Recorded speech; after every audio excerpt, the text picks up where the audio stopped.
வணக்கம் சார். வணக்கம். எப்படி இருக்கீங்க? நல்லா இருக்கேன்ப்பா, நல்லா இருக்கேன். ரொம்ப ரொம்ப சந்தோஷமா இருக்கு உங்களை பார்த்ததும் இன்டர்வியூ பண்றதும். பட் அதுக்கு மேல ரொம்ப இமோஷனலா இருக்கு அப்படின்னு தான் வந்து சொல்லணும் சார். ஏன் அப்படின்னா என்னோட வாழ்க்கையில ஒவ்வொரு நாளுமே உங்களை கடந்து போகவே போகாது. ஏன்னு கேளுங்க. ஏன் அப்படின்னா ஏதாவது ரொம்ப கஷ்டம் இருங்க, ஏன்னு கேட்டுக்கிறேன். ஏன் அப்படின்னா ஏதாவது ரொம்ப கஷ்டமா இருந்தாலும் ஃபர்ஸ்ட் எடுத்து உங்களோட காமெடி சீன்ஸ் பார்ப்பேன். மனசு அப்படியே கொஞ்சம் இதமா வந்துட்டு இருக்கு. போன் எடுத்து யாருக்கிட்டையும் சேட் பண்ணாலும் நாங்க யூஸ் பண்ற ஜிப் ஸ்டிக்கரும் உங்களோடது தான். எந்த மீம்ஸ்னாலும் அதுலயும் நீங்க இருப்பீங்க. யாருக்கிட்டையும் போன் பேசினாலும் டயலாகும் உங்களோட தான் சார் வருது. ஸோ எங்களோட ஒவ்வொரு நாளுமே நீங்க எங்க கூட எப்பவுமே இருக்கீங்க. ரொம்ப சந்தோஷமா இருக்கிறதுக்கான காரணமும் நீங்க தான் சார். சந்தோஷம். எனக்கு மட்டும் கிடையாது, நிறைய பேருக்கு இந்த மாதிரி வந்துட்டு இருக்கும். ஆமால பாருங்க, எல்லாருக்குமே அப்படிதான் இருக்கு. அதுக்கு ரொம்ப ரொம்ப பெரிய நன்றிகள். தேங்க்யூ டியா. ஓகே. ஸோ இப்போ வந்துட்டு மாரிசன் படத்துக்காக நிறைய விஷயங்கள் நம்ம வந்து உங்ககிட்ட பேச போறோம் sir. First of all trailer வந்து பார்த்தேன். இது வரைக்குமே வடிவேல் சார் பார்க்காத ஒரு சாயல்ல வந்துட்டு நீங்க நடிச்சிருக்கீங்க. ரொம்ப சீரியஸான ரொம்ப இன்டென்ஸான ஒரு ரோல் வந்து பண்ணியிருக்கீங்க. இந்த படத்தை நீங்க சூஸ் பண்றதுக்கான காரணம் என்ன?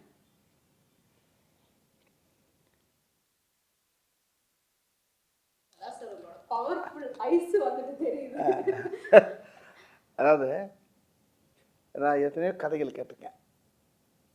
இது வரைக்கும் நீங்கள் சொன்ன மாதிரி, திவ்யா சொன்ன மாதிரி நிறைய காமெடி படம், காமெடியில் தான் அதிகமாக கவனம் செலுத்தினேன்.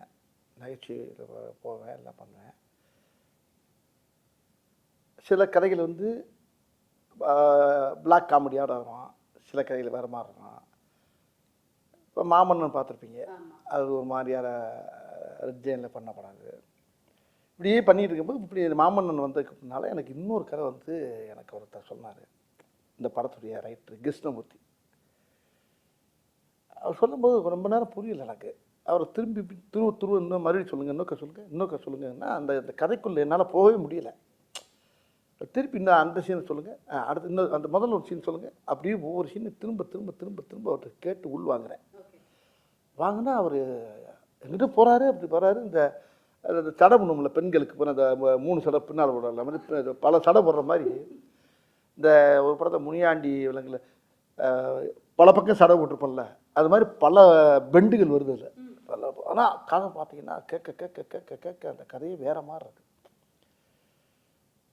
அது வித்தியாசமான கதையாக இருக்கேன். ரொம்ப நேரம் யோசனைட்டே இருக்கேன். அப்போ திரும்ப ஒரு 1 ஹவர் கேட்கக்கூடிய கதையை ஒரு 2 ஹவர் 3 ஹவர் அவர் கிருஷ்ணமூர்த்தி சார்கிட்ட கேட்குறேன். ரொம்ப வித்தியாசமாக இருக்கு, நல்லா இருக்காது சார், யார் பண்ணுறாரு அப்படின்னு கேட்டேன். சௌத்ரி சார் சூப்பர் கூட்டிலேருந்து பண்ணுறாங்க சார்.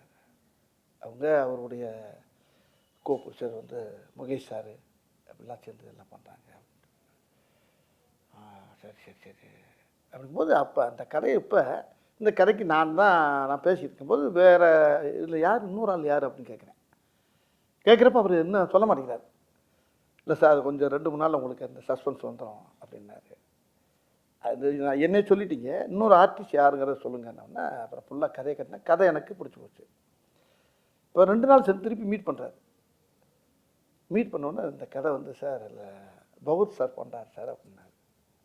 எனக்கு பயங்கர சந்தோஷமாயிடுச்சு.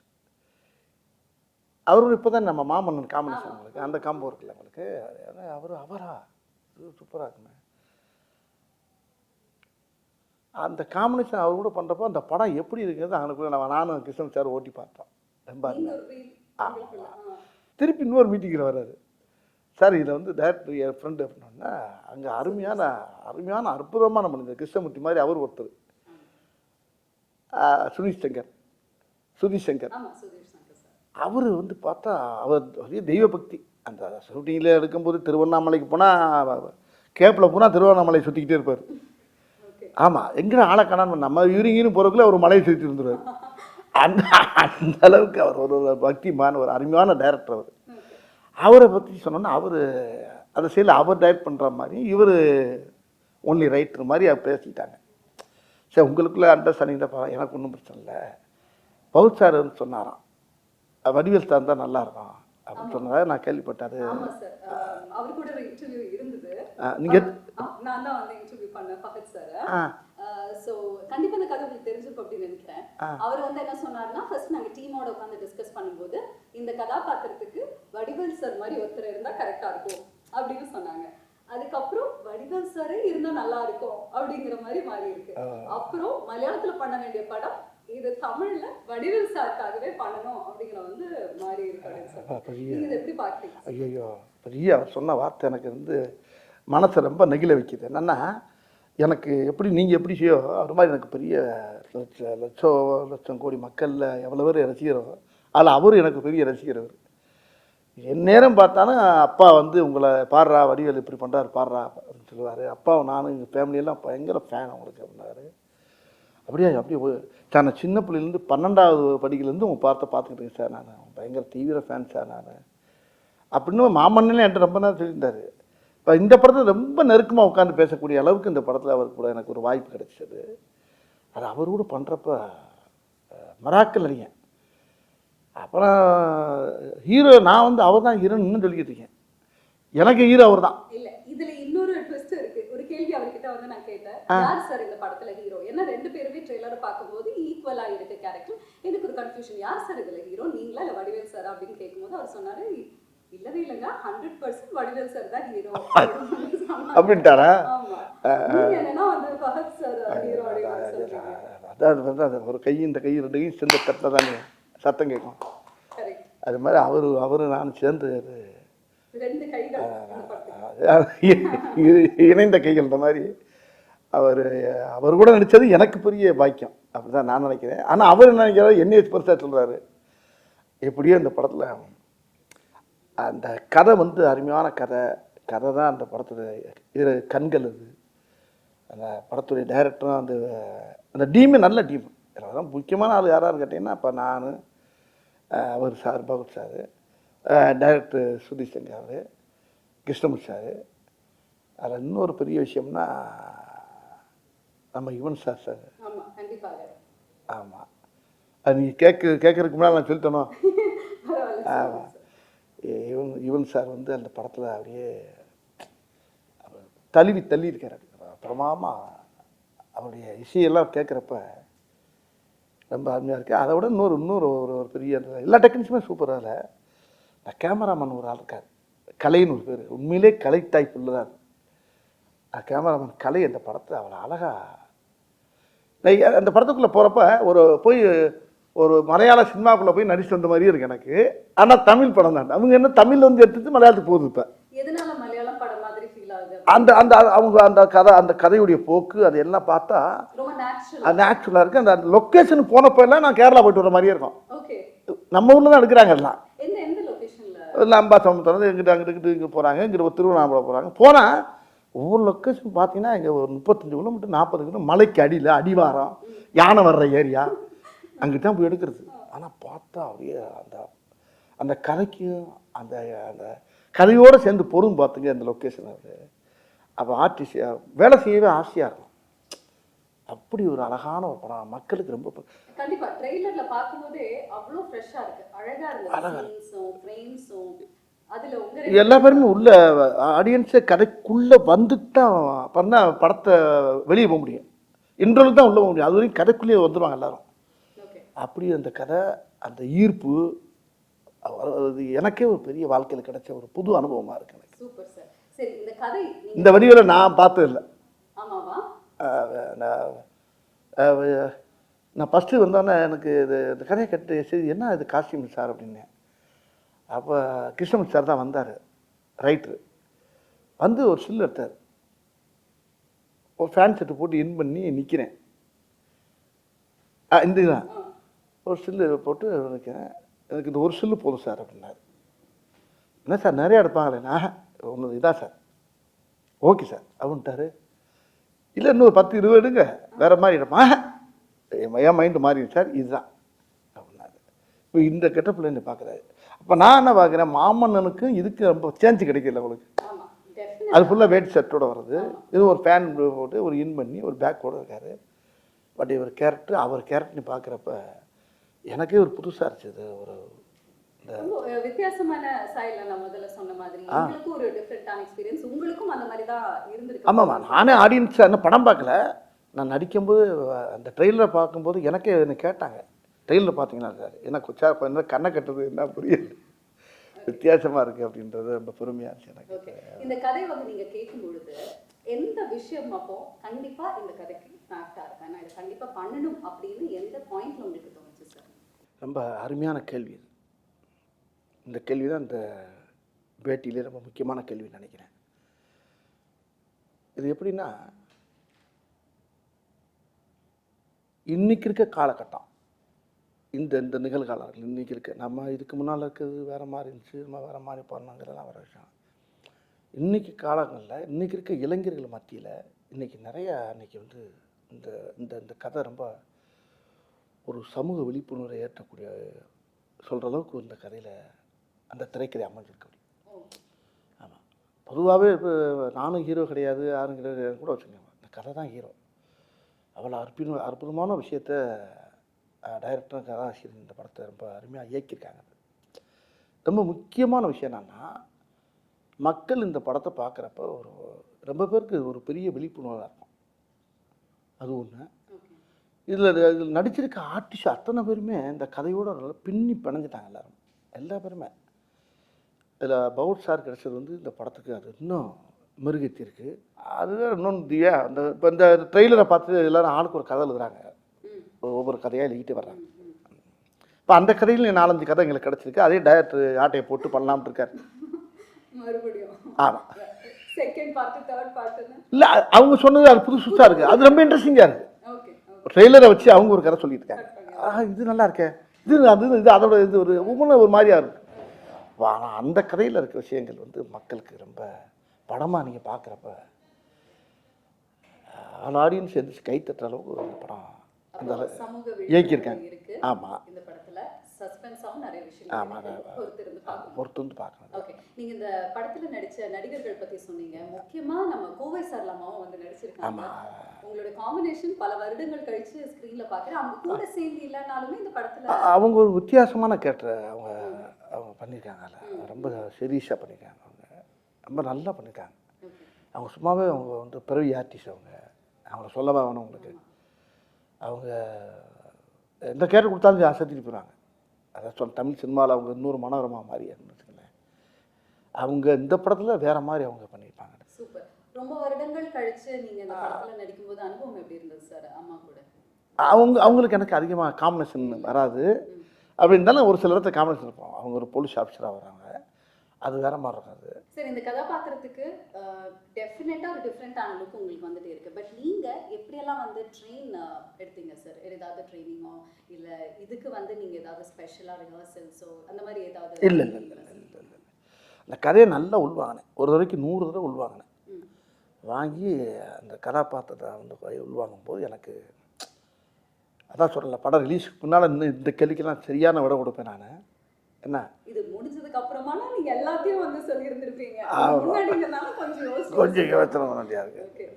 ரொம்ப அதை நிறையா உள்வாங்கும் போது இந்த கதை இன்னைக்கு சமுதாயத்துக்கு தேவைப்படுது. சொல்லணும், இந்த கதையை சொல்லி ஆகணும். அதுக்கு என்னையை தேர்ந்தெடுத்தது வந்து பகவத் சாருங்கும் போது ரொம்ப பயங்கர ஆச்சரியமாக இருக்கு எனக்கு. இல்லை, மாமன்னன் படம் அப்போ கூட மாரி செல்வராஜ் சாரும் அண்ட் உதய சாரும் வந்து சொல்லியிருந்தாங்க, என்னதான் வந்துட்டு எல்லாருமே இருந்தாலும் ஃபஹத் சாருக்கு வந்து செட்டில் சரி எப்பவுமே வந்து வடிவேல் சார் மேலே அவ்வளோ ஒரு பிரியம். சீக்கிரமாக வந்து அவர் கூட போய் உட்காந்து பேசுவாங்க, நிறைய விஷயங்கள் உட்காந்து பேசிகிட்டு இருப்பாங்க அப்படின்னு எல்லாம் வந்து சொன்னாங்க. என்ன மாதிரி விஷயங்கள் வந்து நீங்கள் அவ்வளோ டிஸ்கஸ் பண்ணுவீங்க? அண்ட் உண்மையாலுமே அவருக்கு உங்கள் மேலே அவ்வளோ பிரியம், பட் எந்த அளவுக்கு உங்களை கேட்க அந்த ஒவ்வொரு சீனையும் அவர் சொல்லுவார் என்கிட்ட. நான் நடித்த சீனை பூரா அவர் சொல்லி காட்டுவார் எனக்கு. ஓகே, நான் அவர் படம் ரொம்ப அதிகமாக கொஞ்சம் கம்மியாக தான் பார்த்துருப்பேன். ஆனால் என்ன அவர் படிப்படியாக பார்த்துருக்காரு. ஒவ்வொரு படத்தையும் பார்த்து அந்த காமெடி அவர் சொல்லி சொல்லி சிரிப்பார் என்கிட்ட. சொல்லும்போது எனக்கு அப்புறம் நான் அந்த காமெடி எப்படி நடந்துச்சு, எப்படி நடந்துச்சு, இப்படி ஒவ்வொரு சம்பவத்தையும் நான் ஸ்பாட்டில் என்ன நடந்துச்சு, நான் நடித்த இடங்களை அப்புறம் சொல்லிவிட்டு அவரை சிரிக்க பற்றிருப்பேன். ஆமாம், அது எத்தனை தடவை பார்த்தாலும் அவர்கிட்ட நிறையா இன்னும் சொல்லிக்கிட்டே இருப்பேன். அவரும் சிரிச்சுக்கிட்டே இருப்பார், அவர் கைத்தட்டி சிரிச்சுக்கிட்டு இருப்பார். அந்த மாதிரி மாரிசன் படத்தோடைய ஷூட்டிங் ஸ்பாட்ல ஏதாவது இன்ட்ரெஸ்டிங்கான சம்பவங்கள் நடந்திருக்கா சார்? இந்த படத்துலையா? அது நிறையா நடந்திருக்குது. நிறையா ஏகப்பட்ட காமெடி நடக்கும். இப்போ நானே அவருக்கு ஏதாவது சொல்லுவேன்ல, அவர் சொன்னோன்னே டக்குன்னு இவர் வந்து சார் இந்த இடத்துல இது வச்சா நல்லா இருக்குமா அப்படின்னா டக்குன்னு அவர் டக்குன்னு அவரை பார்ப்பார். கிருஷ்ணமூர்த்தியை ரைட்ரு ஒன்று ரைட்ரு நீ ஒரு கரையை மாற்றி வேறு மாதிரி போடுவாங்க. ஒரு பீதியாக இருக்கும். ஒன்று இவர் ரைட் சொல்லுவார், ஆனால் அது வேணுமா, அது வேணுமா, ஏன்னா அவர் கதையில் ஆனால் அதில் சேரும், அது அந்த அந்த டைலாக் சேரும். ஆனால் அவருக்கு ஆசையாக இருக்கும், அவருக்கு பௌத் சாருக்கு. ஆனால் அவர் நல்லா இருக்கே அப்படின்பாரு. அப்புறம் கிருஷ்ணன் சார் சரி வேணாம் அப்படின்பாரு பௌத் சார். வேணான்றாரு. வேணாம்னா பவன் டேரக்டர் சார் அங்கேருந்து வந்துடுவார், சுதிசங்கர் சார் அங்கேருந்து வந்துடுவார். என்ன என்ன அப்படின்பாரு. இல்லை இது நல்லா இருக்கே அப்படின்பாரு. ஒன்று அவங்க 3 பேர் மலையாளத்தில் பேசிகிட்டு இருப்பாங்க. நான் ஒரு ஆள் மட்டும் இந்த திக்கு தெரியாமல், திசை தெரியாமல், பாசை தெரியாமல் அப்படியே நின்றுக்கிட்டே இருப்பேன். இது என்ன பார்ப்பேன், என்ன பேசுகிறாங்க, பேசாமல் வீட்டுக்கு அனுப்பிடலாங்கிறாங்களா, என்ன பேசி 3 பேர் மலையாளத்தை பேசிகிட்டே இருப்பாங்க. நான் அதான் சொல்லலை, தினம் மலையாள ஷூட்டிங் போயிட்டு வந்த மாதிரி இருக்கும். ஆமாம். அப்புறம் அவங்க எவரைய வச்சு கிருஷ்ணன் சார் பதறுவார். சார் வேணாம் சார், தெரியாமல் கேட்டு தொலைங்க, விட்டு தொலைங்க அப்படி. இல்லை சார் ஓகே சார் அப்படின்பாரு. இல்ல ஃபஹத் சார் ஒரு விஷயம் வந்து சொன்னாரு, சீரியஸான ஒரு சீன் நாங்க நடிச்சிட்டு வருவோம், ஆனா வடிவேல் சார் உடனே பின்னாடி வந்துட்டு அதே சீனை அவர் ஒரு காமெடியான ஒரு வேலை அப்படி சிலது வைக்கப்பட்டது இருக்கு, வேணான்னு சொன்னது இருக்கு. இப்படி சில விஷயம் ரொம்ப எனக்குள்ள ரொம்ப சுவாரஸ்யமா ஜாலியாக எடுத்துக்கிறோம் நாங்கள். அதே மாதிரி அவர் நிறையா சொல்லுவார். டைரக்டர் ரொம்ப அவர் இல்லை, நாங்கள்லாம் ஒன்று யோசிப்போம், ரைட்டர் ஒன்று யோசிப்பார், டைரக்டர் அங்கே புதுசாக ஒன்று சொல்லுவார். அந்த இடத்துல அப்படி சேர்ந்து இந்த ஸ்பாட்லேயே அந்த இடத்துல மாற்றுவோம், நல்லாயிருக்கும், நல்ல டீம். இல்லை இடையில அவர் வந்துடுவார். சில நேரத்தில் இந்த தமிழில் சில வார்த்தை எங்களுக்கு புரியாது. அவர் ரைட்டர் நல்லா தமிழ் பேசுவார், கிருஷ்ணன் சார். அவர் டைரக்டர் சார் கொஞ்சம் தமிழில் அப்படியே தாரா பா ஆ பா ஓ ஆ அப்படின்னு போயிட்டு வருவார். இது மலையாளம் இல்லை, நீங்கள் அப்புறம் அங்கேருந்து கேமராமேன் வர என்ன என்ன ஓ இதா சார், இது இந்த தமிழில் வந்து இது வரும் சார், மலையாளத்தில் அப்படி வரும். ஓ சார் அப்படியா, இது எப்படி சொன்னால் நல்லா இருக்கு அப்படி இப்படி 2 பேரும் அந்த அந்த எல்லாம் தாய் இல்லையா, எல்லாம் பூரா அதானே, ஒரு தாய் பிள்ளை தானே, எல்லாம் நாங்கள்லாம் சேர்ந்து 2 மொழியும் சேர்ந்து அதில் விளாண்டுருப்போம் பாருங்க. பிரமாமா உண்மையிலே நல்ல அனுபவம், நல்ல படம், மக்களுக்கு சொல்ல வேண்டிய ஒரு நல்ல விஷயத்தை விழிப்புணர்வு ஆக்குற அளவுக்கு ஒரு படத்தை கொடுத்துருக்காங்க. Super sir, very nice. இதுல ரொம்ப ஒரு டீப்பான விஷயம் என்னன்னா, அல்சைமர்ஸ் பேஷண்டா வந்து நீங்க நடிச்சிருக்கீங்க, அதாவது மறந்து போற ஒரு விஷயம். ஸோ அந்த மாதிரி கதையை தாண்டி நிஜ வாழ்க்கையில நீங்க ஏதாவது மறந்து போய் எங்கேயாவது மாட்டின அனுபவங்கள் இருக்கா? நல்ல வார்த்தை அது. இது எப்படின்னா, எல்லாருக்குமே இந்த வியாதி இருக்கு, எல்லாருக்குமே அந்த வியாதி இருக்கு. இந்த வியாதி இல்லாதவங்களே கிடையாது. ரொம்ப பேரும் இது ரைட்டு வந்து என்கிட்ட சொன்னபோது கிருஷ்ணன் சார் சொன்னாருங்க. இப்போ பொதுவாகவே பாருங்கள், நம்ம வீட்டில் நம்ம இல்லை நம்ம அம்மாவாக இருக்கணும், ஒய்ஃபாக இருக்கணும், யாரும் அந்த கார் போயிட்டு இருக்கணும் 50 கிலோமீட்டருக்கு அங்கிட்டு, ஐயோ வீட்டில் அதை மறந்து வந்துட்டு, ஐயோ ஐயோ வண்டியை தூக்குங்க, இதை வச்சுட்டு பேக்கை வச்சுட்டு வலையில் வச்சுட்டு அப்படி ஒரே ஒன்று பார்த்தா அவன் டிரைவர் என்ன செய்யாது அவன் ஓட்டிக்கிட்டு இங்கே ஃபேமிலி கத்துற பாட்டு ஒரே ஏதோ ஒரு பேக்கை வச்சுட்டு வந்தாலாம், அவன் ஓரமாக வண்டியை நிப்பாட்டிட்டான். ஏப்பா எப்படி கொண்டு வர முடியுமா, எங்க 70 கிலோமீட்டர் வந்தாச்சுங்க. இப்படிலாம் நடக்கும், நிறைய பார்த்துப்போம் வாழ்க்கையில், எல்லார் வீட்லேயும். எல்லார் வீட்லையும் அது பெரிய ஒரு முக்கியம். அந்த மறக்கிறது ரொம்ப. இப்போ பாருங்க, நான் இப்போ காரில் வந்துருக்கேன், துண்டை மறந்துட்டேன்.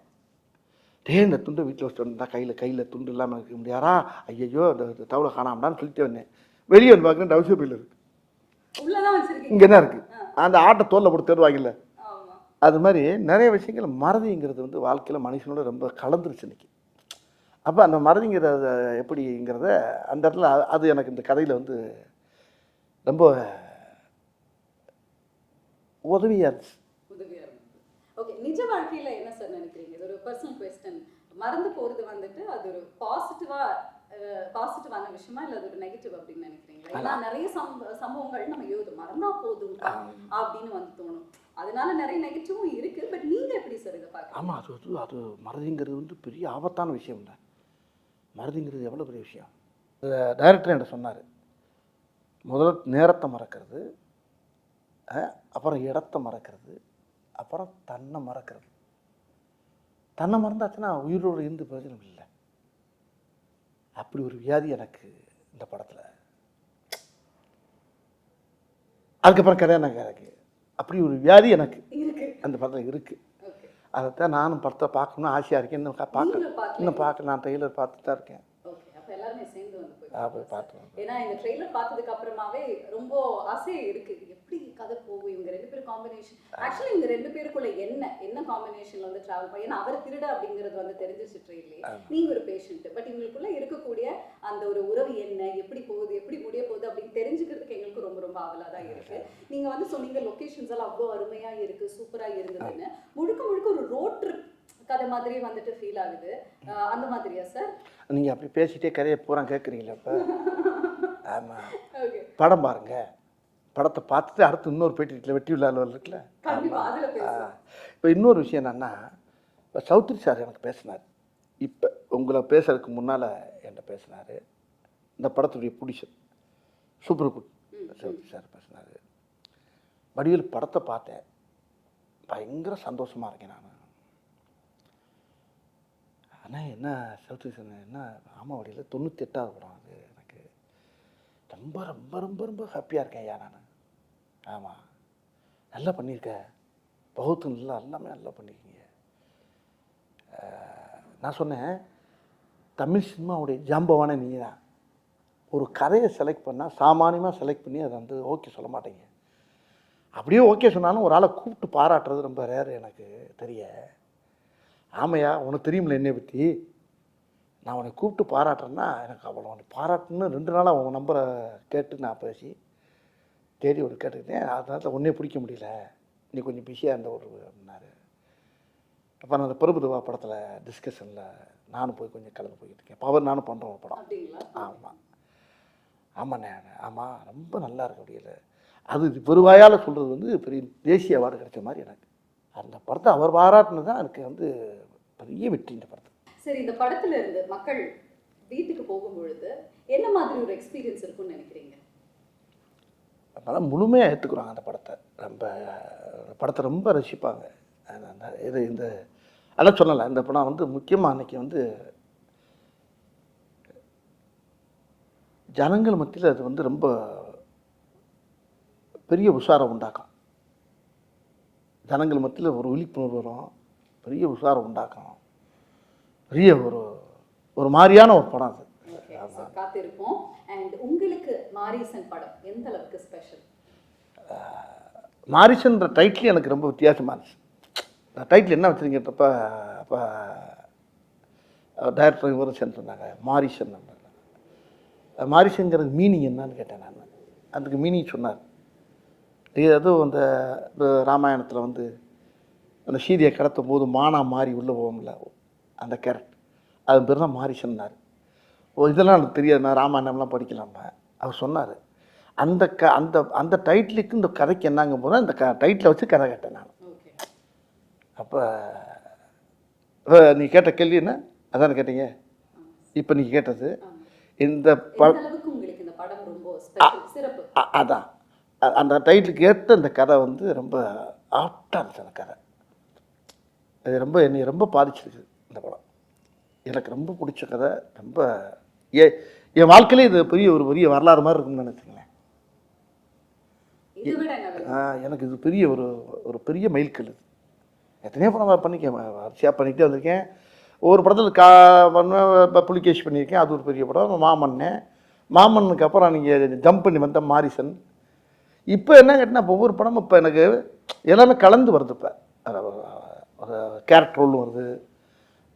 நல்ல இப்போ சுந்தர்ஜி படம் பண்ணோம்ல யங்கர்ஸு, அது ஒரு நல்ல காமெடி படம். அது இப்படி ஒன்றும் மாறி ஒரு கதையை பூரா செலக்ட் பண்ணி தான் பண்ணிட்டு வரேன் நான். அந்த செலக்ஷனில் இந்த கதை வந்து எனக்கு கிடைச்ச பெரிய பாக்கியம்னு நினைக்கிறேன். கண்டிப்பாக சார். ஏன்னா இப்படி ஒரு கதாபாத்திரத்துல உங்களை பார்த்தது கிடையாது. அது அவர் கூட அது அவங்க காம்பினேஷன். ஆமாம், அவர் காம்பினேஷனில் கிடைச்சது வந்து இன்னும் எனக்கு ரொம்ப சந்தோஷமாக இருக்குது. நீங்க ரெண்டு பேருமே அதுவும் சௌத்ரி சாருடைய தயாரிப்பில் அது நம்மளுக்கு கிடைச்சது. அந்த டீம் அவரும் பெரிய ரொம்ப சூப்பரான காம்பினேஷன் சார். ஏன்னா சுதீஷ் சார் டைரக்ஷன்ல, கிருஷ்ணமூர்த்தி சாரோட ரைட்டிங்ல, அண்ட் ஃபஹத் ஃபாசில் சார் கூட நீங்க இணைந்து நடிச்சிருக்க இந்த காம்பினேஷன் பார்க்கறதுக்கு ரொம்பவே ஆவலோட வெயிட் பண்ணிட்டு இருக்கோம். ஸோ படத்தை பார்த்ததுக்கு அப்புறமா இன்னும் நிறைய விஷயங்கள் உங்ககிட்ட வந்து பேசலாம். நன்றி, தேங்க்யூ வெரி மச் சார்.